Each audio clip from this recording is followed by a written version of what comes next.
Right, so we've put nearly 1,000k, or actually just over 1,000k now on the FX4 Max, and I'll just run through a couple of things that I absolutely love about it, and then a couple of things which sort of annoy me a little bit, if annoy is the right word.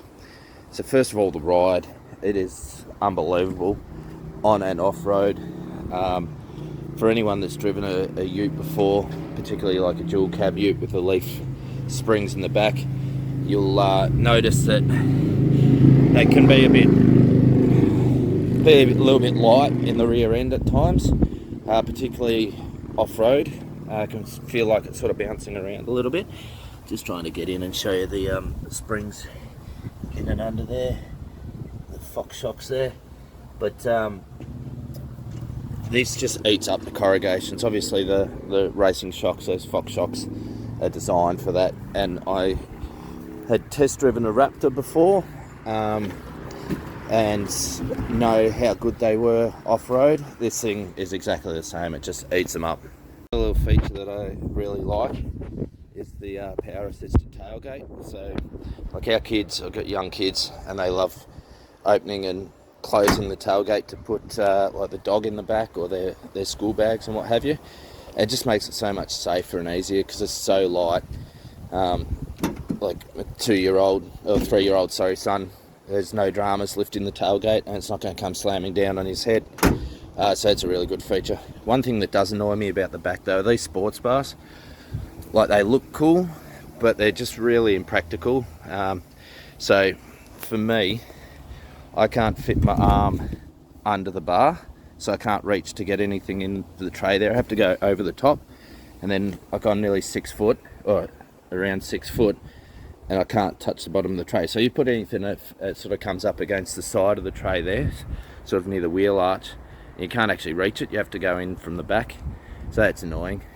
These side steps, I've got used to them now, but the first few times that I drove the car, they're covered with like this non-slip material, and the first few times I actually got out of the car and not used to having them there, I'd step out and they'd run up the back of my calf, and it's pretty scratchy that.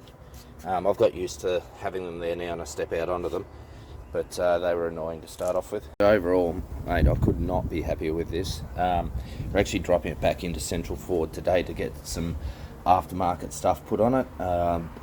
Bull bar, winch, snorkel, long range tank, recovery points, UHF, dual battery, that sort of stuff to set it up to go touring properly. It's a delight to drive. We've done, as I said, over 1,000k on it now. A lot of commuting to work, sort of through the city, through the hills. Of that 1,000k, there's probably only been maybe 300 on the actual highway on cruise control, and we're still averaging, I think, about 9 litres per 100k. So it's just like, it blows the 3.2 litre, the Everest, out of the water in terms of fuel economy. So that's good. Can't wait. As soon as we've got all this aftermarket stuff on it, now that we've run it in a little bit, we're going to go pick up the caravan and see how it goes towing. Right, so the last couple of days, while my car's been in with Central Ford, they've given me a Wildtrack to drive around. So I just thought I'd do a quick comparison.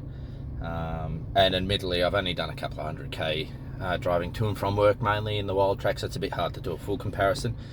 Interior wise, Wildtrak's got a lot more digital tech. I guess it's like the Everest we used to have, whereas the FX4 has got the sort of analog tacho and fuel gauge and stuff like that, which I actually caught me old fashioned, but I like. It's kind of old school. I like that.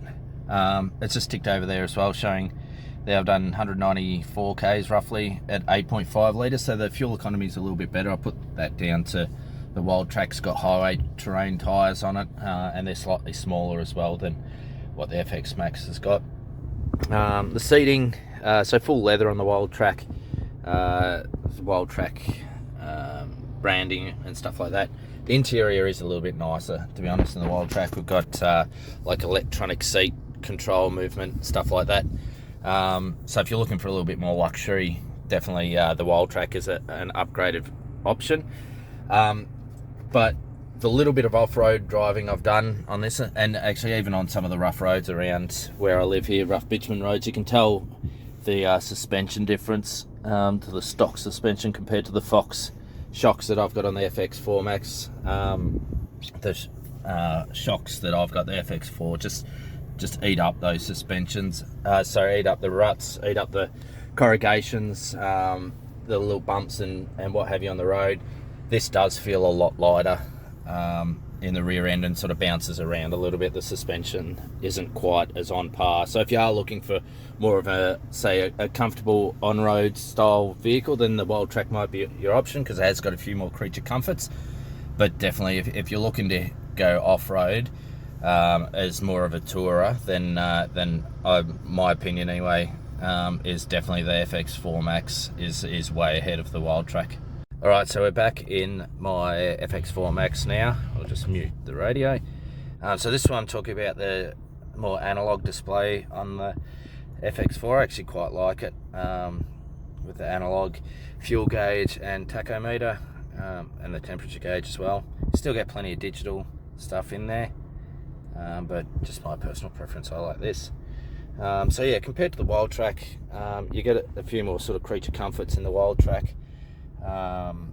But this is, in my opinion anyway, a lot more comfortable off-road on those corrugations. We obviously haven't done real off-roading yet, but if you're setting up a car or choosing a car to, say, tour Australia, and you're only going to hit the blacktop, I'd probably recommend the Wildtrak. You get a few more comforts inside than what you do with FX4 Max. But if you're planning to go off-road, desert tracks, you think you're going to encounter plenty of corrugations, then definitely get the FX4 Max for those Fox shocks. This just eats them up, and was far more comfortable and smooth on those corrugations than the Wildtrak that I had for a couple of days. The other thing I really like about the FX4 Max is this auxiliary switch panel we've got up here for all your aftermarket gear. So you can hardwire your driving lights, stuff like that, into the actual into the ute itself without having to have a heap of extra switches and stuff around. So really looking forward to hooking some of those up. Now if you like what I'm putting out, please like and subscribe.